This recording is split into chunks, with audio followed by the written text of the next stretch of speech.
Welcome to the Relocated South African, the show for navigating immigration from South Africa for a better future. I'm your host, Jan Hugo from Lagos in Portugal.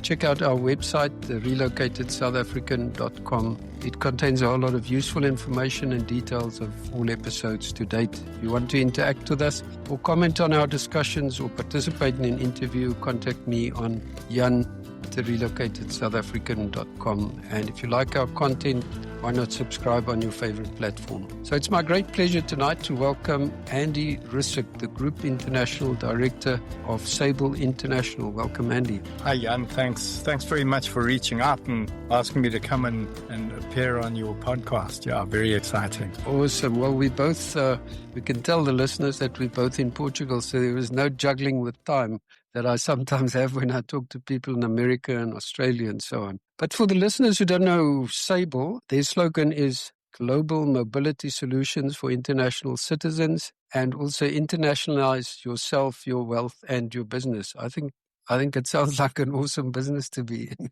So, especially for our listeners. Andy, maybe to start, can you give us just a wee bit of background about yourself, where you are from, school, university, family, etc.? Yes. Jan, thanks a lot. Well, my name's Andrew, which is after my Scottish grandfather. My second name is Johan, after my great-grandfather, Andrew Rissik.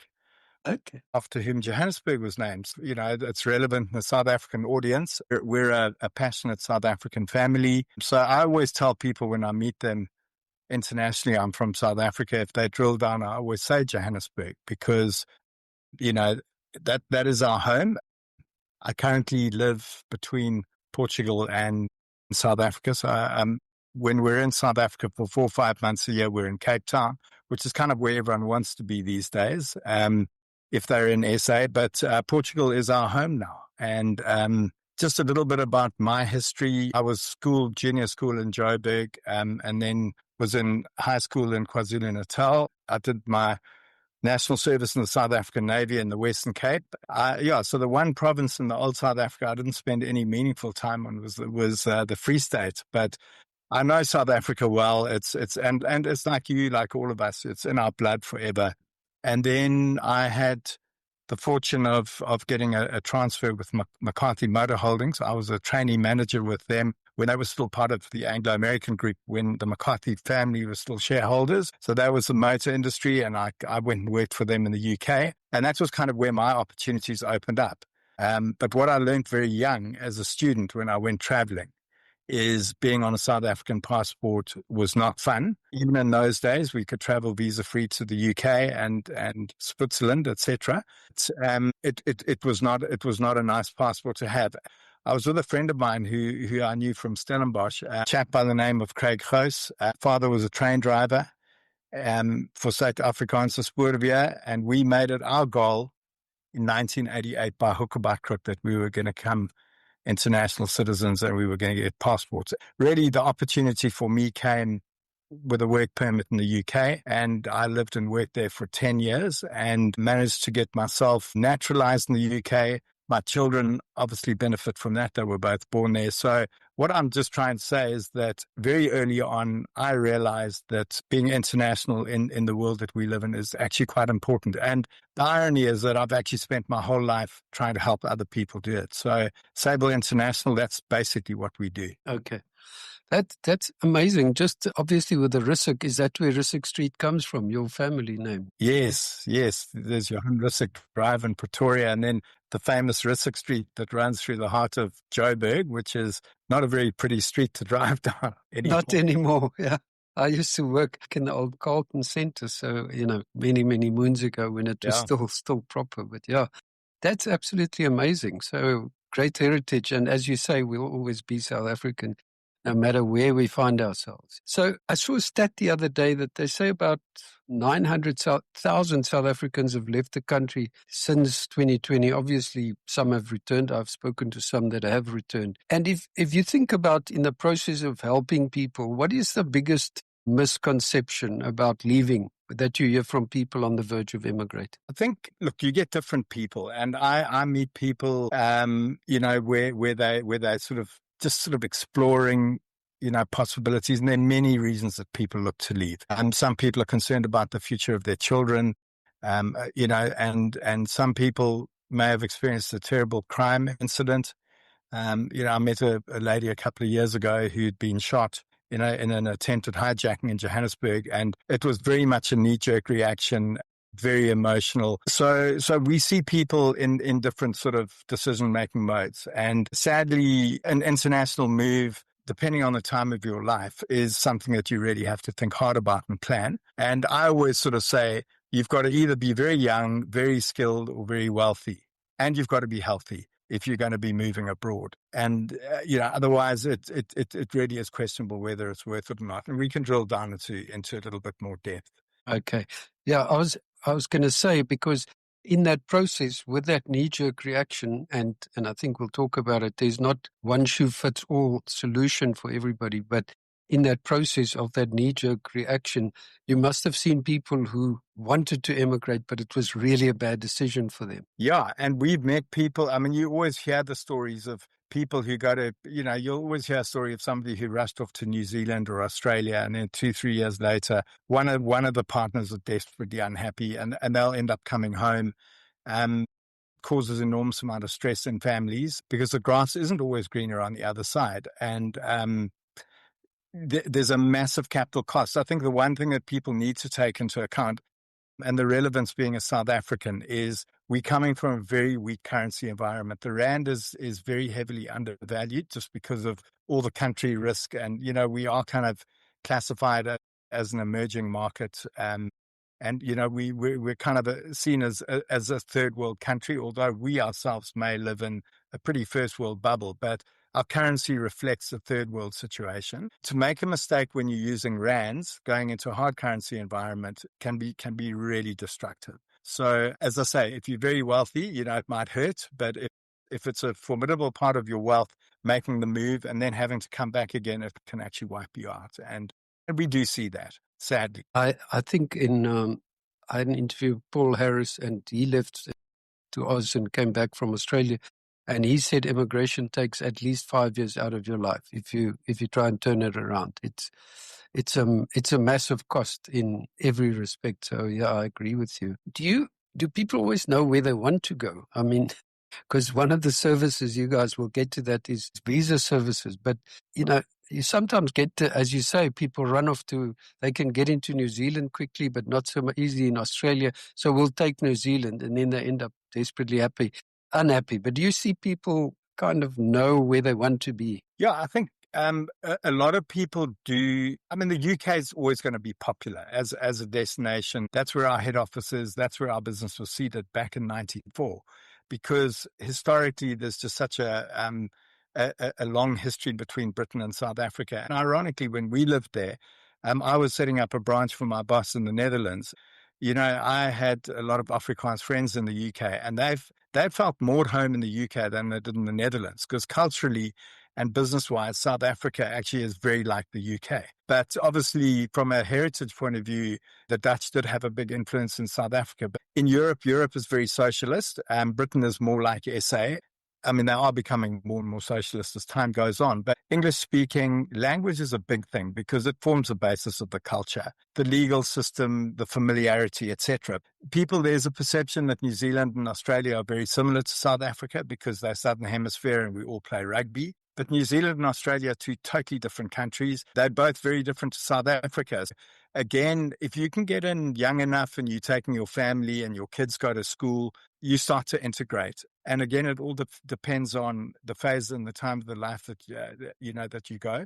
And if you're going into a city environment or if you're going into a rural environment, these are all things that will really impact your experience, because it's more difficult to integrate when you're not in a city working with people and integrating with like-minded people. So, and then you have the other ones who want to go to Hong Kong, Dubai, and those kind of places where I would just say those are areas where you want to maybe go spend 10 years of your life, make a lot of money, and then possibly come home or look to relocate to a place like Portugal. Again, it's really down to the motives. But what we do and what we always try and do is, the first thing we do is we'll talk to a client and we'll ask them, what are you actually trying to achieve? why are you doing this? Are you doing it for yourself? Are you doing it for your children? It's lots of people at a very critical stage of their life will make a big decision for their children and they will relocate. And they could be early 50s, late 40s, which is a critical time in your career. And going to Paul Harris's point of, you miss a very critical 5 years of continuing to build wealth for your retirement because you're chasing a dream overseas for your children.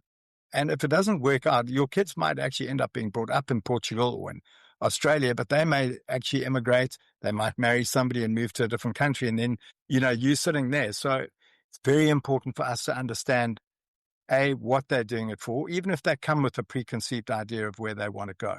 And then we'll sort of go through the motions. And it's quite interesting because you start seeing people thinking, oh, wow, okay, I hadn't thought about that. And it's all the considerations. And it goes to what you said earlier on. If you take time to plan it, you're going to discover a lot more of the pitfalls before you pull the trigger.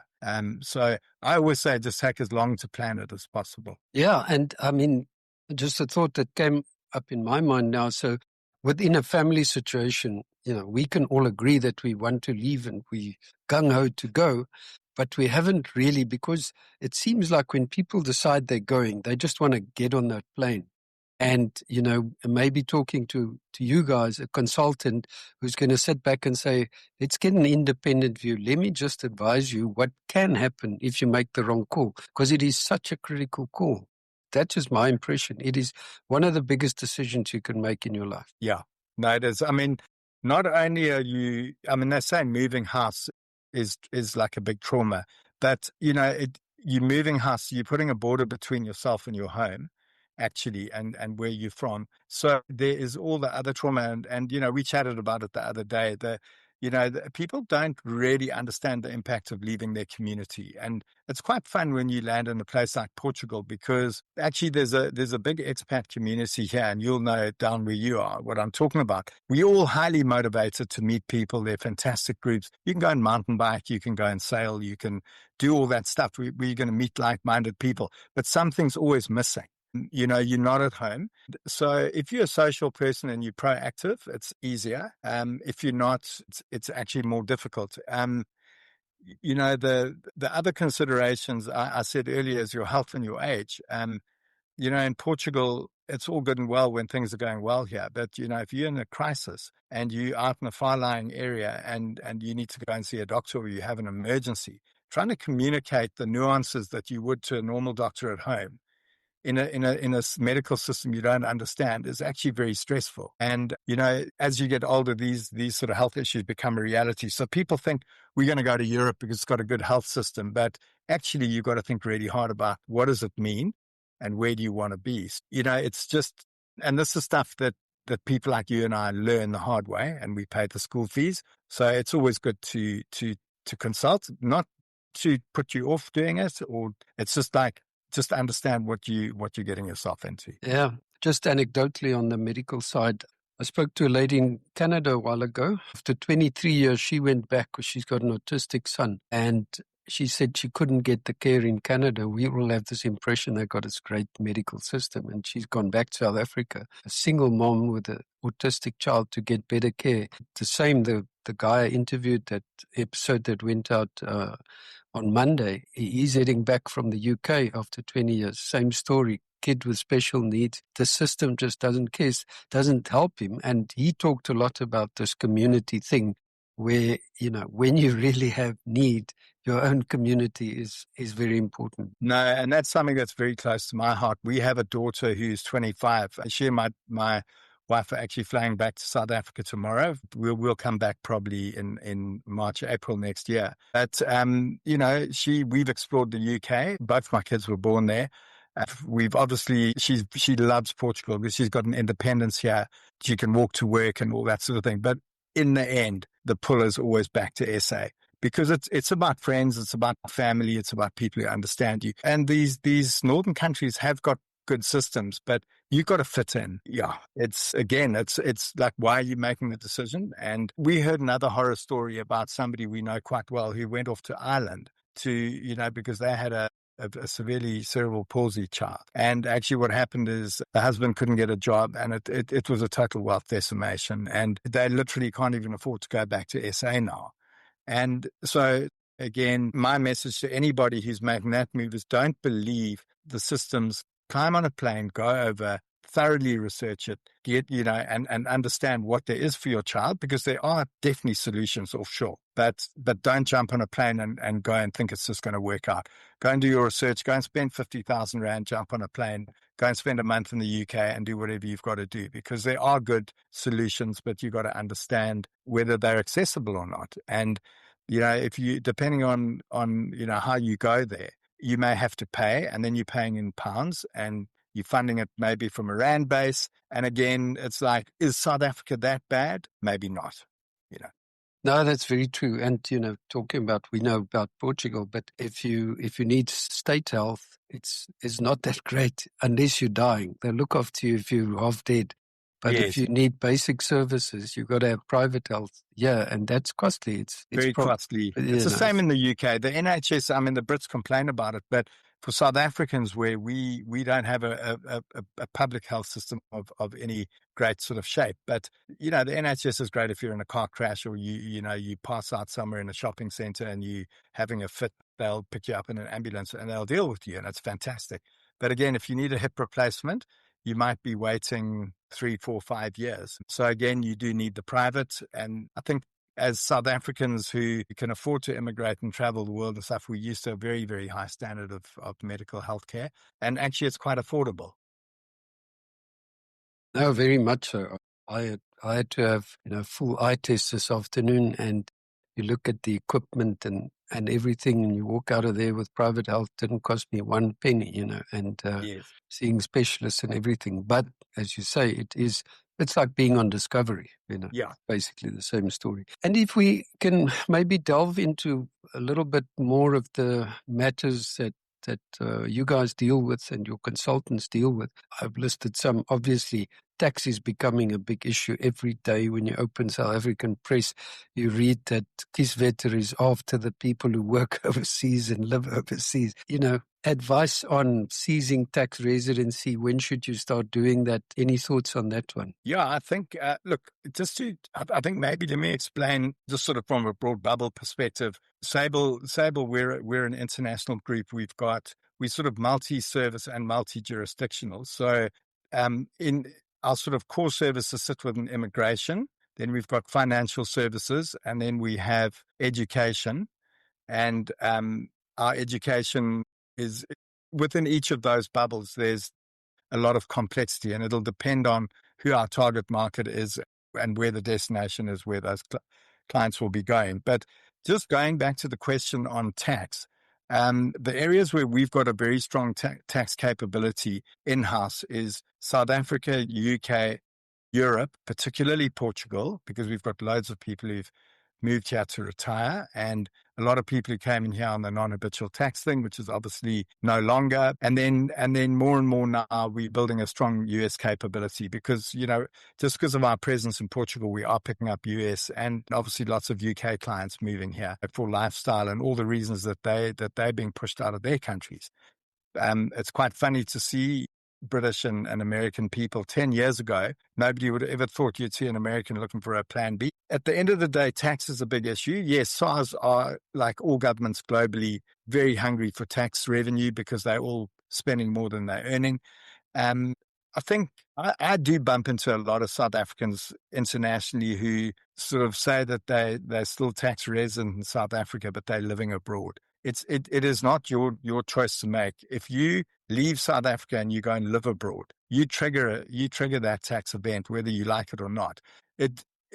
It's fine if you've got a backpack on your back and you're 25 years old.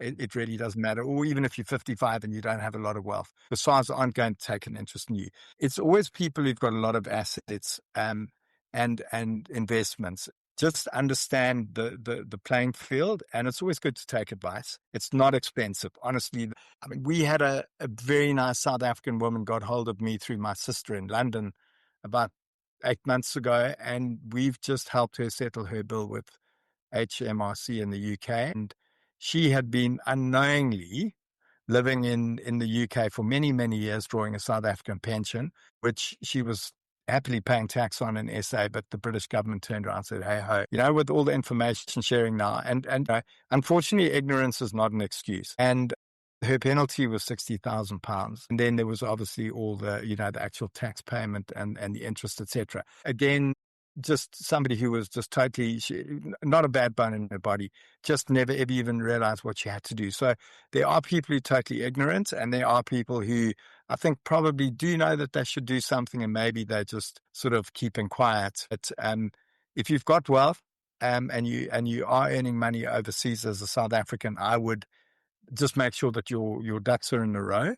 And I think where you are at risk is that if you're somebody who's working abroad, earning money, say for instance in the middle, if you're in the UAE or in Saudi, loads of South Africans working in Saudi Arabia, the families are living at home. In SA, those are the ones that are very easy to target, because they are still tax resident in South Africa, because the physical presence test, where do you return from your wanderings? Now, I'm not personally a tax advisor, but you just don't want to get it wrong. And SARS are also saying, like in some of these jurisdictions, if you're not paying tax, you can't not pay tax in two places. So they kind of want their pound of flesh. So again, it's just understanding, if you don't want to pay tax, then you must leave the country. But if you leave, you trigger the tax exit. And if you've got assets, then it becomes a capital gains event. And we've got a client who's started his business. It was worth nothing. It's worth 60, 70 million rand now. He wants to immigrate, but to tax immigrate, he's going to have to pay capital gains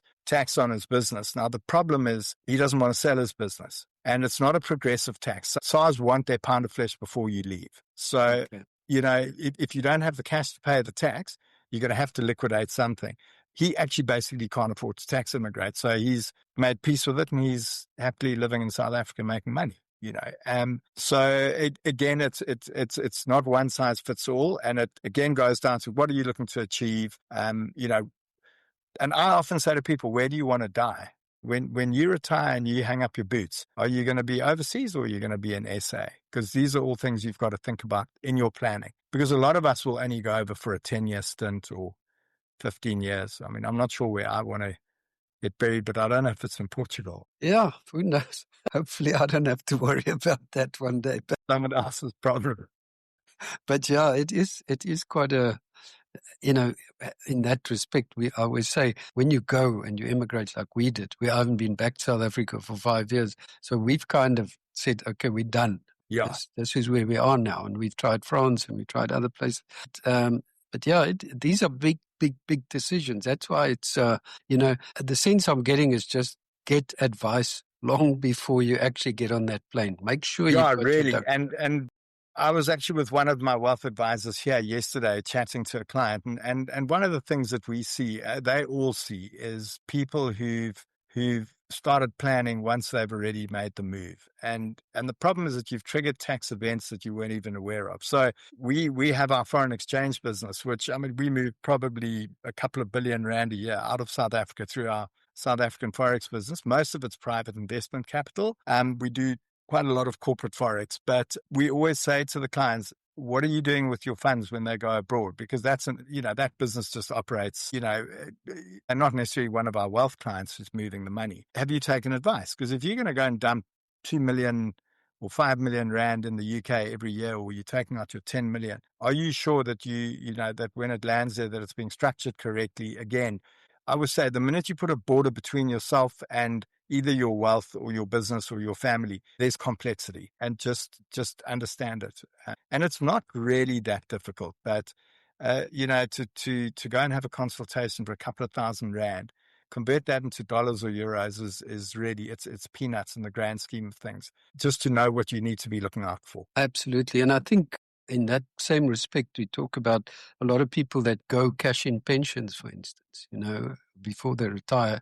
They try and take as much of that out into another country. And this is where they need Forex advice. I don't think the local branch of your bank is the right place to go to.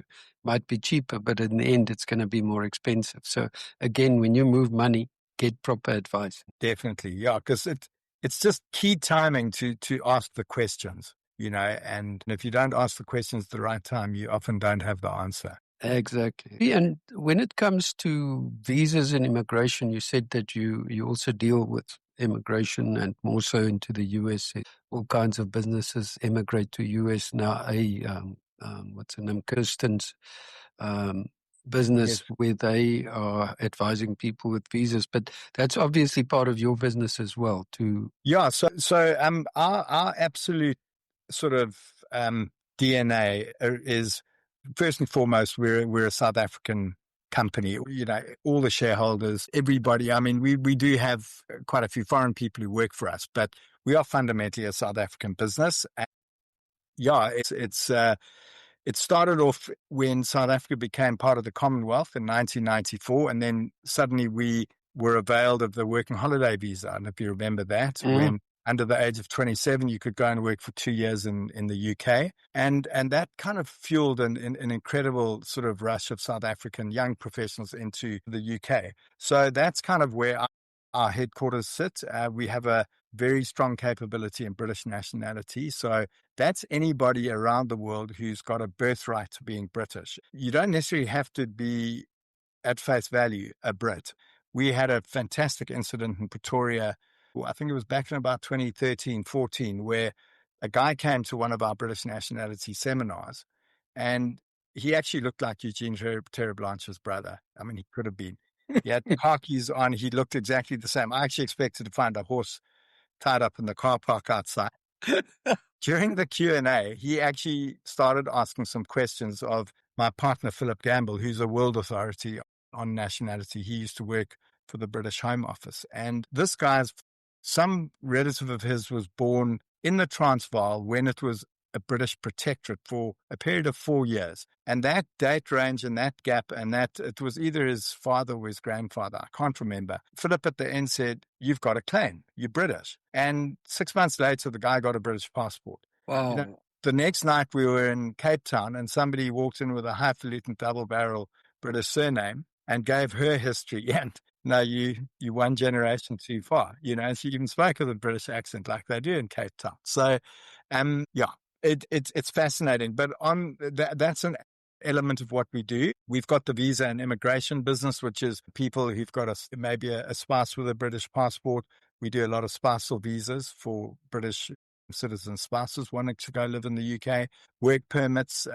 We've got a very, very strong work permit business where we work with British corporates looking to employ foreigners, because since Brexit, end of 2020, Europeans are no longer just allowed to freely work in the UK. Unless you're British, you basically have to have a work permit to go and work in the UK. So we do corporate work permits, but we also work with individuals who have got their own companies sponsoring them or have found employment. We do, and then Australia, we've got an office in Melbourne as well. Australia is a big market for us and very popular with South Africans. Then the US, we will work with immigration lawyers in the US. It's not a huge market for us, but we do it. We also then do the investment visas. So we're like the Portugal Golden Visa, the American, the US EB5.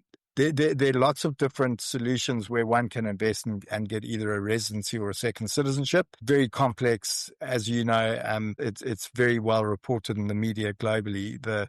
These golden visas are not liked by the EU. So they're getting tougher and tougher. But, again, it's understanding what are you looking to achieve? Who are you doing it for? How much money have you got? Is this something you can really afford to do?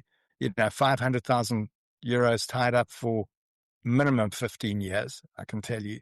Never takes 5+1. They're now talking about making naturalization 10 years. So again, there's actually a big financial planning side to the investment migration. But yes, we're very good at helping people once they know where they want to go, and then we can guide them on, whether it's a visa or an investment or actually a birthright claim. And we do European nationality as well. Okay. And interesting, I mean, it's a practical issue, but you see it everywhere in discussion groups on Facebook. People are battling with documentation in South Africa. So again, the advice is get those docs early on. Don't wait till you sit overseas and then try and pay someone to go and get your unabridged birth certificate or marriage certificate, because it is a nightmare. Yes, it is a nightmare. And I don't think the world has recovered since COVID, and all governments globally are reeling with backlogs, and it just seems like the whole world is, I think COVID was a massive shock to the world. And I remember saying when COVID was kind of coming to an end, it's going to take 10 years for governments to get back on their feet, because we broke this chain. And just to make it worse, people are uncertain. The world has really changed. So everybody thought that remote work was lovely. Now there seems to be a trend back to office. So people are moving, and with that comes a lot of demand on government departments for documents. Plus, you've got general inefficiencies in government. Ironically, I mean, I actually think the South African government is, in many respects, Home Affairs is more efficient than some of the European authorities. I won't mention it, but I quite like living here, but it's just driving people mad. We get a passport very quickly, or a driver's license so quickly in South Africa compared to, whereas, the UK, if you apply for a driver's license renewal, takes 2 days. So again, it depends where you are. And also, in terms of the documentation, it depends what documentation they need and whether it needs to be apostilled or if it just needs to be certified. A certificate might be valid for 12 months, but the authority you're dealing with might only see the validity for 6 months. So again, it comes down to timing, and we try and help people get the timing right. But as delays become more and more apparent in these overseas authorities, timing is actually quite difficult to plan. So we see people spending huge amounts of money on documents and apostilling. But we understand what needs to be done, and we work with service providers who we believe are quite good.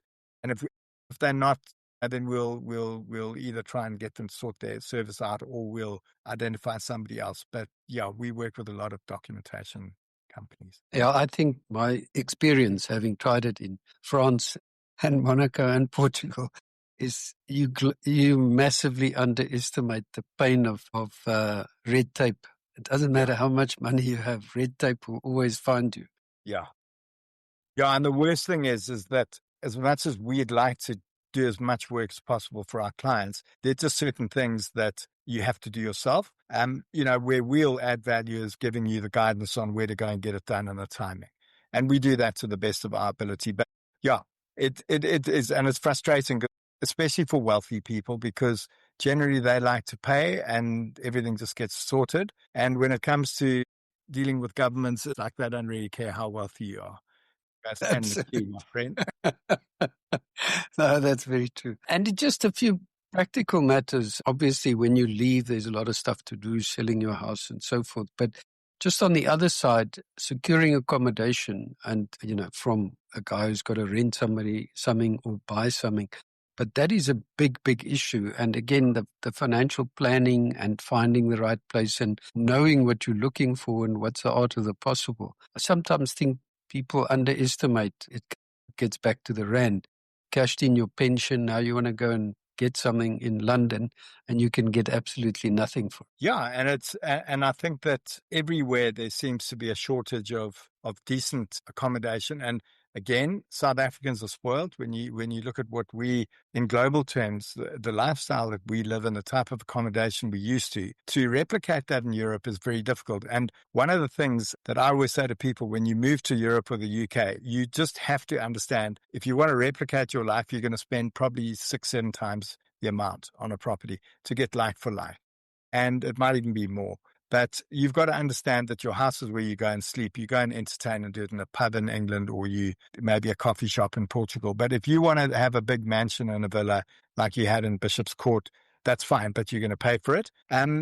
My advice around people who's selling and moving, again, is before you sell your house, damn sure that you are very happy to be making this move, because again, just horrible stories. I mean, I met a lovely couple who live in Germany. They sold their house, a small holding, a beautiful place in Hilton during the riots, back in 2021, I think it was. And they literally got the equivalent of 200,000 euros. They phoned me and they came down to Portugal and they wanted to buy a kind of a villa here that they could get their family to come and spend Christmas every year in. And when they saw what they could buy with 200,000 euros in the Cascais region, Lisbon area, they were absolutely shocked. You will get a terrible studio apartment for that price. So I suspect they're going to go back to South Africa because they're not enjoying Germany. They were just far better suited. And the worst thing is they'll go back with that 200,000 euros. They will never buy their property back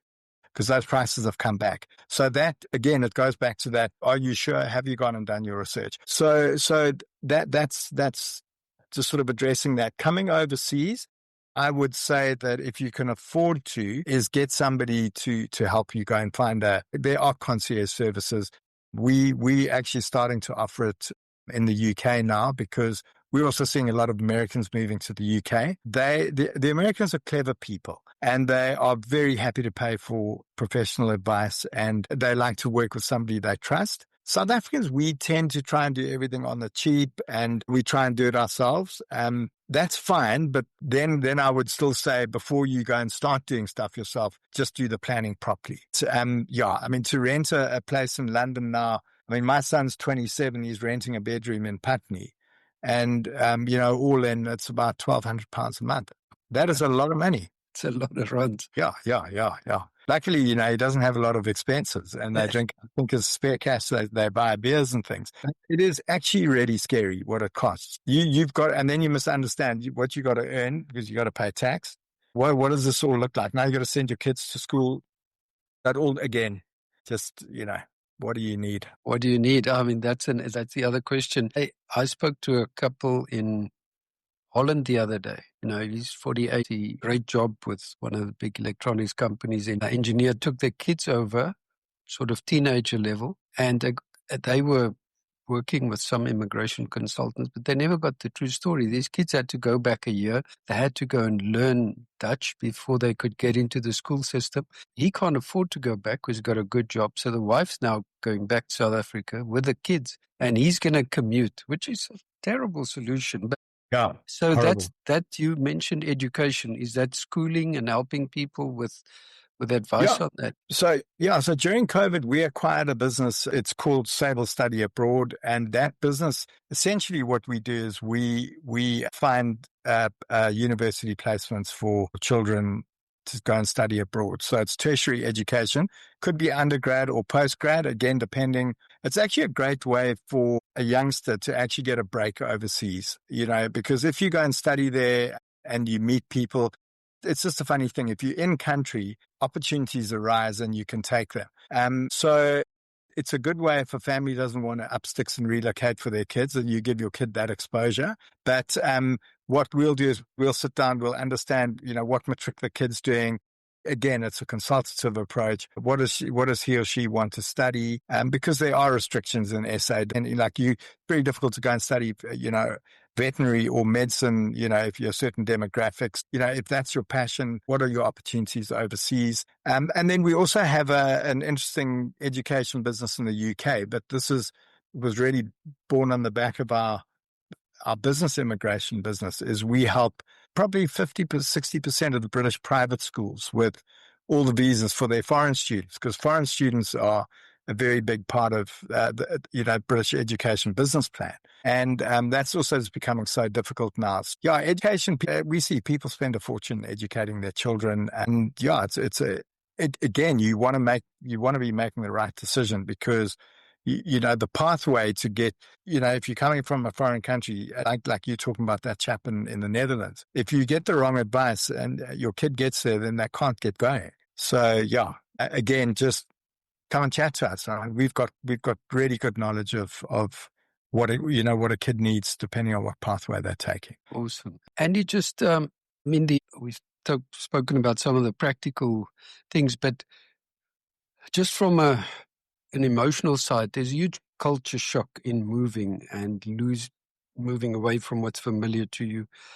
Weather in the Northern Hemisphere is obviously an issue. And again, maybe the advice is get on that plane, go and check the place out. Don't just go and be surprised, because you want to reduce the level of surprises to as low as possible, I would imagine. Yeah. My dad, when I first went over to the UK as a student, I went during the December holiday. From university at the end of it was the end of my fourth year, and I was still coming back. So it was a little 3-month stint, and he said, "You'll never last," because he knows I love sailing and I love being in the sun. But, when you're young and you're determined, the weather's not an issue, and you go and earn pounds and it's fun and you're independent, and there's a great energy as a foreigner. When you're building, that's all good and well. But if you retiring and you enjoy playing golf, well, then you've got to think really hard about where you want to go and live. Where you're living is a fantastic part of the world, and so it again, it comes down to, what are you going for? The culture thing, we hear so many South Africans grumbling. It's like, we're going to do it. We're going to start doing things the South African way in Portugal. I've learned one thing, being a Johannesburger who moved to Cape Town after having spent 11 years in the UK, you're never going to change the way Cape Town works.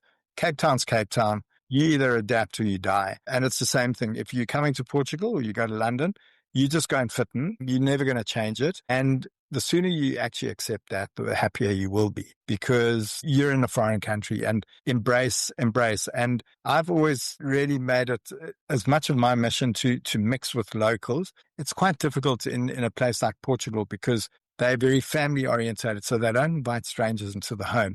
But we have a great expat community here. And one thing that's really struck me is, I've become friendly with a lot of Americans, is they're all very positive about being here. They get frustrated with the bureaucracy, but they're thankful that they are in a place that is so beautiful, and it's giving them their plan B. It's not often you'll hear an American complain, whereas you can meet some very negative South Africans. And I think it's quite an important thing to touch on, is there's no point in being negative about South Africa. We all what we are because we got brought up there. And I never ever wanted to run away from SA and not go back. And if the best of both worlds is being able to have both, and it comes with a bit of complexity, but never shoot your homeland down, because it's not good for your mindset when you're overseas. And equally, when you're overseas, don't criticize the host country, because it's not going to help. Embrace it. And if you don't like it, you can always head home. I totally support that. Yeah. Yeah. I think what I often laugh about, and maybe it's a British and Irish thing, but it's almost like they try and recreate their home life. Maybe they're so close to the UK, they're there for a weekend and back here, and they forget where they are. But they love their pubs and their, Irish and British pubs. And I'm saying that's not where I want to go to a small Portuguese cafe and mix with the locals and eat their food and drink their beer. No, it's much more affordable as well. That is absolutely for sure. No, I agree with you. You want to feel Portugal. You want to feel, if you're in Austria, you look, obviously on these sort of sunny coasts of the Med, you do find quite a strong British and Irish influence in certain areas.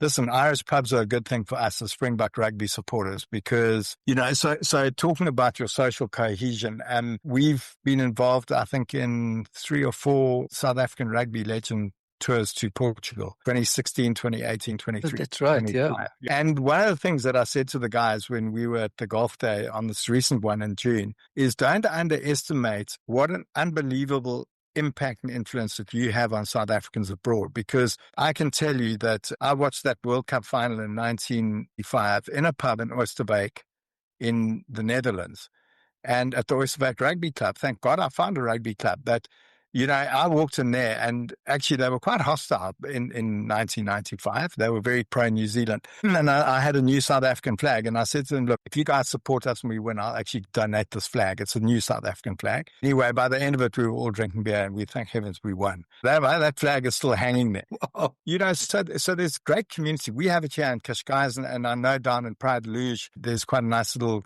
crew of South Africans who get together when there's a good game on. Yeah, at Vim's. Yes. Yeah. What's mine? So Vim and I went to the same school in South Africa. We learned when we Bethel. Yeah. I was in Wiggenhout. He was a few years behind me, but yeah. Amazing. Yeah. Crazy. It's crazy. So that's fun. I dip into that, but then, you've got to crack on and live your life, because you are not an SA, but it is quite, I'm not a guy who will go out and walk 100 miles to buy biltong. Some people do. So you've just got to do what kind of makes you happy. But I was in a cafe here, which is run by a very nice South African Portuguese lady. And I heard somebody complaining about Durban bitterly and slagging South Africa off. And it's just like, it's really not nice. We all trying to make our lives here and everything. But yeah, it's very interesting. But South Africans are generally, I think, positive and great contributors to the countries that they move to. Absolutely, yeah. Yeah, we're in this community where we live. There's another South African couple as well, and he's from Mount Edgecombe.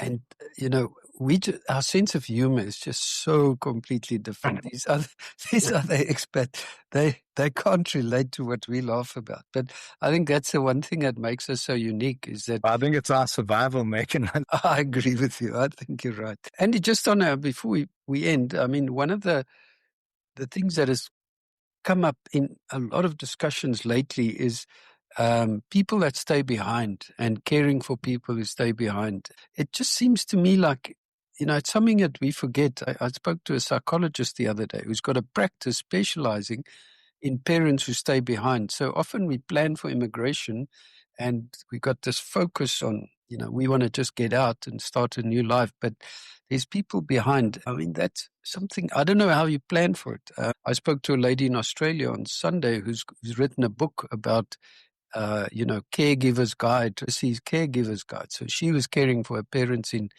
Durban, and when they passed, she wrote a book about it. But I sometimes think it's something we overlook in the process of immigration. It is such a very, very, very valid point, because a lot of people said to me, I was 36, my kids were 2 and 4, and we up sticks and we went back to SA. But I had created a nest egg and I had my long-term strategy. But why did we do that? It was because it was critically important for me to give our parents, my wife and my parents, her parents, my parents, the ability to get to know their grandchildren, and for my kids to be able to have grandparents around or whatever.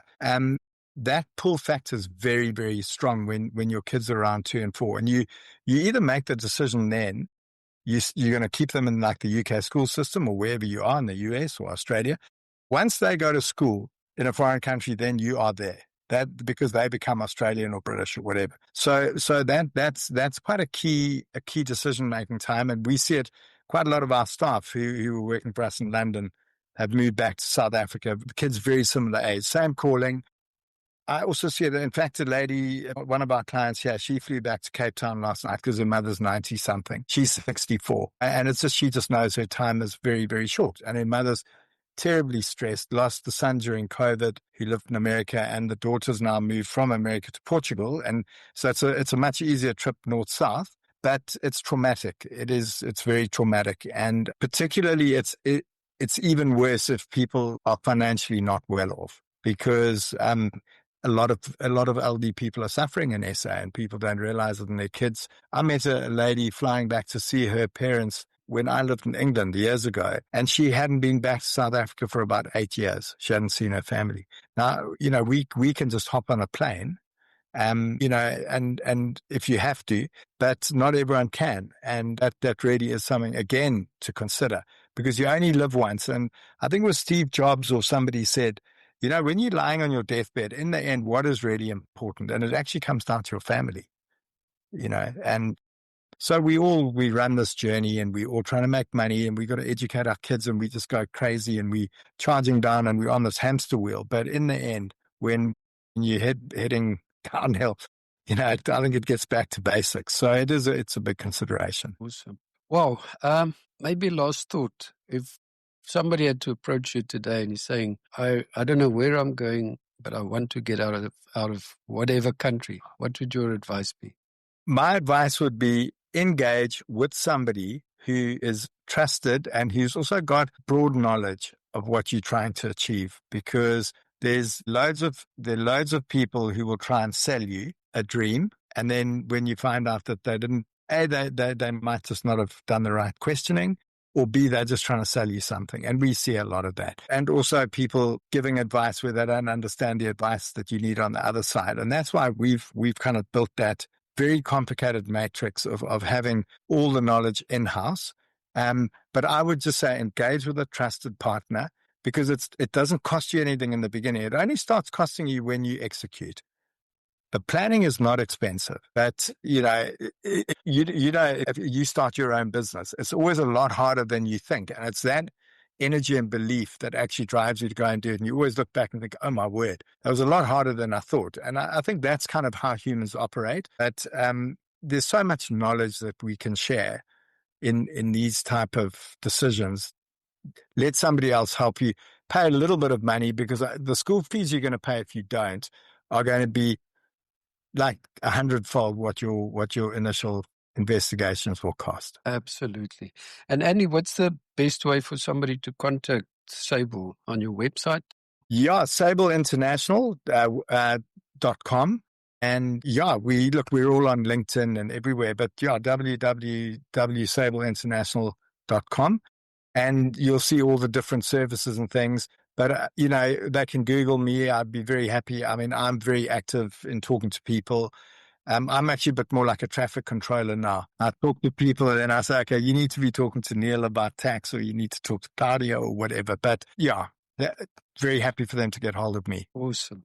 Thank you so much for joining us and sharing. I think, in line with what we've spoken about and what this podcast is about, to help people in this journey, whichever way they're going. But it's just to share the real stories. And I think this advice tonight is just invaluable, and it will be awesome to share with our listeners. So I can only say thank you for your time. I really, really appreciate you being here. Thank you. No, it's an absolute pleasure, Jan. And yeah, I look forward to meeting you. So I don't know if I'll get down to the Algarve before I head back. I'm going on the 12th of November, but I've got a little London trip in between. But if I do, I will come and drink a Superbock with you. Awesome. Thank you. Okay. Well, if you enjoyed my discussion with Andy and would like to hear more about experiences of South Africans who have left or thinking about leaving, why not subscribe on your favorite platform? Or if you'd like to share your own story, contact me on jan@relocatedSouthAfrican.com. Until next time.